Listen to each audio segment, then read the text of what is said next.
academia is not designed for that. There's a lot of paperwork. There's a lot of 9 to 5 work, So I think sometimes you have this sort of romanticized idea of academia. And the reality is, that there are a lot of PhD programs in philosophy where only a minority of the students end up with permanent employment in philosophy. There's all these programs out there. There's all these options, master's, PhD. There's different places to go. What do I do? I do think one of the things that you need to be thinking about, for better or for worse, is sort of the prestige hierarchy that exists within our field. I think we're in a golden age, in a sense, right, for people who want to informally educate themselves. And that gives me a sense that the academia can provide us a space to actually have an in-depth conversation, like world politics to like life conditions and existential condition. Is it worth it? Is a career in academia worth it? You've gone through undergraduate, you've done relatively well, you're thinking, okay, I want to pursue postgraduate, I want to pursue master's, PhD program in philosophy. At the moment, I'm hell-bent on going into academia, but they're kind of like, there's all these programs out there, there's all these options, master's, PhD, there's different places to go. What do I do? When do I do it? Where in the process do I take time off and then do it? Am I better off rushing to do it? I think there's a lot of those questions that people have when they undertake an undergraduate degree. So I'm wondering, for you guys who have gone through that process, I guess the first question is the when, right? Like, when should students, or is there a best time for students to start thinking about, I'm going to apply to postgraduate programs? Should it be right after undergraduate? Should it be during, or should they take some time based on your guys' experience? Well, I think one important thing to keep in mind is that it's just prudent to do as well as one possibly can as an undergraduate and get the best possible credentials you can as an undergraduate, irrespective of whether you ultimately decide to pursue postgraduate study or not. If you're thinking about moving into postgraduate study immediately after undergrad, then I think the question of how to prepare for that and how to put yourself in a position to do that successfully should probably on your mind. I would say about 18 months or 2 years, sort of from the time you'll be leaving your program. So here in Edinburgh, that would mean sort of in year 3. But of course, you may end up, coming to the end of your undergraduate years and decide you don't want to do that. But hopefully, you will have accumulated the kinds of qualifications you would have needed in any case. I actually think it's worth promoting or endorsing the idea that I think a lot of students could stand to take a bit of time away from academic life before they decide whether they want to pursue postgraduate study or a PhD. I think, when you're 20 odd years old and you've been in school for most all of the time that you can remember, imagining a world outside schooling can be difficult, right? And so you might then be attracted, right, to further study because it's familiar, right? It's what you know.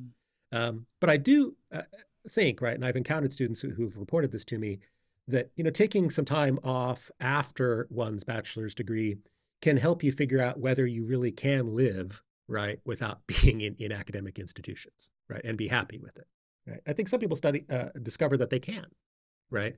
And that's good in the sense that, they didn't make the sort of mistake of kind of rushing, into postgraduate study because they kind of couldn't fathom, right, anything else, any other alternative. So I think it's a good idea to take some time. I also think there's a question as you approach it, what are you seeking out, right? So one of the good things I think about the way at least academic philosophy tends to operate in the UK is that typically what people do if they want to get a PhD is they pursue a master's degree, an MSc degree, and typically that's a 1-year degree. And I think the benefit of that is that if you're not sure whether you want an academic career coming out of undergrad, you probably will know after that MSc year, right? You'll have a better sense of whether you have the abilities and the taste and the personality to pursue it. And I think that's an important sort of kind of way station along the way, right? You kind of stop and ask yourself, well, I wasn't sure, what is my experience as a master's student told me, right, about whether it's good for me to continue. I think so general advice would be the same. Like, I think if everybody just comes straight from high school and then go to university and it's just completely same age group, unlike Germany where you could have different age group that come into the university and you have a conversation across generations and then realize like, oh, I like philosophy, I want to continue. But if you are coming from university, everybody's the same age group and you excelled in that age group as like one of the top students and then you decided to go to master's degree immediately, I find it to be very too specialized. Like you don't really know the world, right? The philosophy is ultimately about talking about the meaning of life and the meaning of what's happening in the world. And if you don't really know beyond that little group, it's very difficult to come up with a really good thesis, right? So like you need to come up with the questions that are really meaningful to you. And then that actually propels you to the further academic career. So generally, I recommend students to step out for like 1 year or two and just, pick up some jobs and start to talk with the people and realize like, okay, like I still really want to study philosophy. I can't imagine what it's like to live my life for the rest of my life without doing that. And then come back gives you a better feeling than like, oh, because I got first in philosophy, so I'm just going to continue. Usually you get disappointed or started to feel like, oh, this might have nothing to do with the life. But if you actually go out in the world and come back and then realize, okay, this is really important. So in general, I do recommend, but I think the bottom line is that if you can't think about living next year without doing this, like a philosophical discussions in general, I think the grad school, not only in philosophy, but any program whatsoever, I think that's good option. Yeah. The other thing I would say is that, the supposition that if you are really engaged by philosophy, right, if you find yourself very passionate about it, that the only way to do that is to make a career out of it. I think that that's something that I would invite people to second guess, to question, right? I think we're in a golden age, in a sense, right, for people who want to informally educate themselves, right, about philosophy, right? There's podcasts, there's, online lectures, there's, a billion things that you can do to learn about what's going on in contemporary philosophy and continue to develop your understanding of philosophical issues. So I think one of the things that students kind of too quickly assume is that if they're going to, continue to learn about philosophy, they have to, make it their professional focus, right? And I think that that's something that students should rethink. It's particularly true if you happen to live, sort of in a large city that's got, a philosophy program at its universities. You can go to the talks, you can do all these sorts of things. And I would really encourage people to do that because, again, I think it's just difficult as an undergraduate to have a very good sense of what it would be like, right? To make academic philosophy a career. Because so much of what we do just isn't visible to you, right? And it's kind of not meant to be visible to you, right? So. Well, for someone who's in that position who would, not want to do a career in philosophy, but is still very interested, might it still be worth it doing postgraduate studies, master's or PhD even? It might, but I think it's worth keeping in mind that you're talking about a very significant commitment of time and probably money, yeah, of course. Right? So, I think the standard amount, kind of the median time, right, sort of throughout the world that it would take you to get from, bachelor's to PhD in philosophy is somewhere around 5 or 6 years, depending on exactly where you attend and, the structure of your program. So that's not an inconsiderable, time commitment. And you might have the good fortune of having very generous funding for your studies, but you might not. And so, I think people need to be mindful, right, of the opportunity costs, right, of doing this. There are, of course, opportunity costs if you pursue the PhD path and you do go into academia. I think one of the things that the first thing I like to tell students who approach me about PhD studies is, the first question I ask them is, where in the world are you willing to live? Okay, because one of the things you're not going to have at your disposal, almost certainly, is a large set of options about where you're going to live in the world, right? The academic job market is a global market. On the one hand, that's really interesting. A guy like me grew up on the West Coast of the United States, could end up working in Scotland. That's pretty interesting. On the other hand, somebody growing up in Scotland might end up working on the West Coast of the United States. And maybe they're like, oh, shoot, that wasn't what I was hoping for.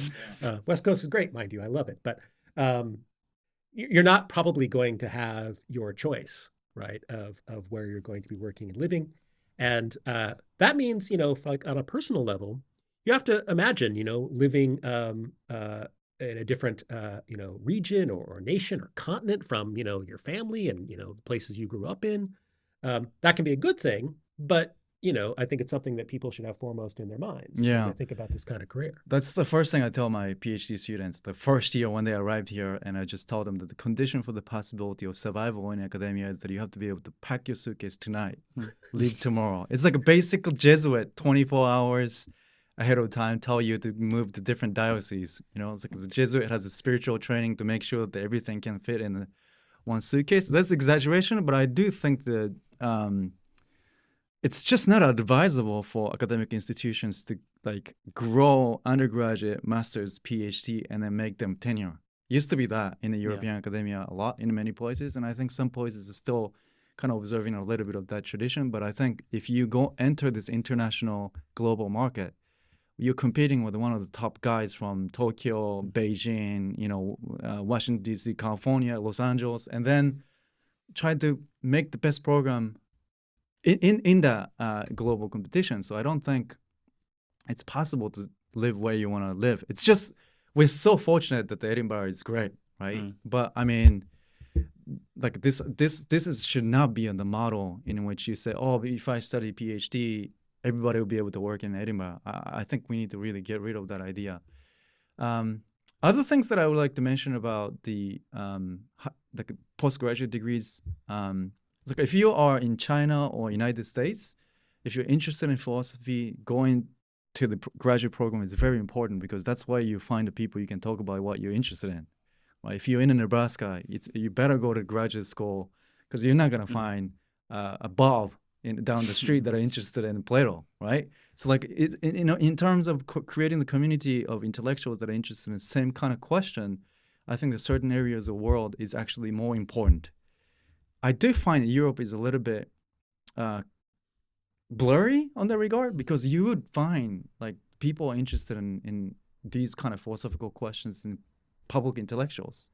If the population of public intellectuals is large, I don't think you need to go to graduate program to find people you can talk about philosophy. That's what Michael was saying, that you just go to the talks, right? You just go to the talks that University of Edinburgh is actually putting forward. You can go to Glasgow, right? But if you're in Lincoln County, Nebraska, you have to be in the program to be able to actually have that conversation.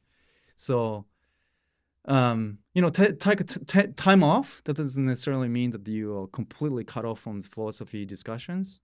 And then, you do whatever you want to do for that 1 or 2 years gap year and then stay in touch with philosophical content. And then you have this desire that I really want to pursue my career. That's usually my recommendation. And then you do have to get rid of this idea that, I can choose wherever I want to go and to stay there.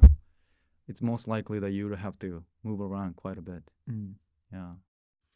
I mean, beyond like the kind of ability to choose your location, what are your guys' experience in terms of like actually finding a job in the academia market after graduating a PhD? Like, is it? I'm totally clueless, but like, is it guaranteed that if you do a PhD and get a good mark, you'll find a position somewhere, or is there likelihood that you go through all this process, you do your PhD, and then you're basically in standstill, waiting for an opportunity to open up for maybe 2-3 years? Was it 1990s? The average PhD student's age in Denmark was 42, because you're just basically waiting for your professors to retire so you can actually yeah, exactly. You have to take over that position. I don't think that situation is not that bad, but I think my projection is that it's like if you just stay within Western Hemisphere and I just want to work only in Western Europe, the number would be very difficult to find a job. Do you mean in terms of location or in terms of field of philosophy? Field of philosophy. And if you said that I'm not going to work anywhere outside of the Western Europe, Mm-hmm. I think that your chances of finding a job will be very slim. I think it's very difficult to find stable position. Like I think almost exclusively the people who actually find a position are willing to just go beyond any boundaries and just whatever means necessary to stay, have a contract in academic contact. Is that because of the lack of demand, or because the number of people who are doing are trying to get that position? I would describe it as oversupply. Oversupply. Oversupply, okay. yeah. If you look at the number of students studying philosophy throughout the world over the past several decades, it's grown slowly but steadily, right? So again, going back to the point that, most of us kind of earn our keep by being educators, how many jobs there are in the field closely correlates, right, with sort of how many students are there out there, and are they studying philosophy? But one of the things that's happened, I would say, throughout academia since kind of tracing back to like the 1950s and 60s is that, there are more and more PhD programs, more and more countries that are trying to make themselves prominent in the academic world by having PhD programs. So the number of PhDs competing for the positions that are out there has gone up and up and up. So, to put it in context, the job that I had in California, which I got in 2003, received 375 applicants, right? And I take that not to be all that unusual, getting hundreds and hundreds of applicants, all of whom are probably at least minimally qualified for the job, and many of them far more than minimally qualified. I have never heard, right, during my 20-odd year career in academia, any colleague ever say to me, yeah, we ran a job search and nobody who applied was any good, right? What they really say is, man, there's always, incredibly talented, well-qualified, energetic people, and we have to choose just one, among, this, smorgasbord of wonderful applicants. And the reality is, that there are a lot of PhD programs in philosophy where only a minority of the students end up with permanent employment in philosophy.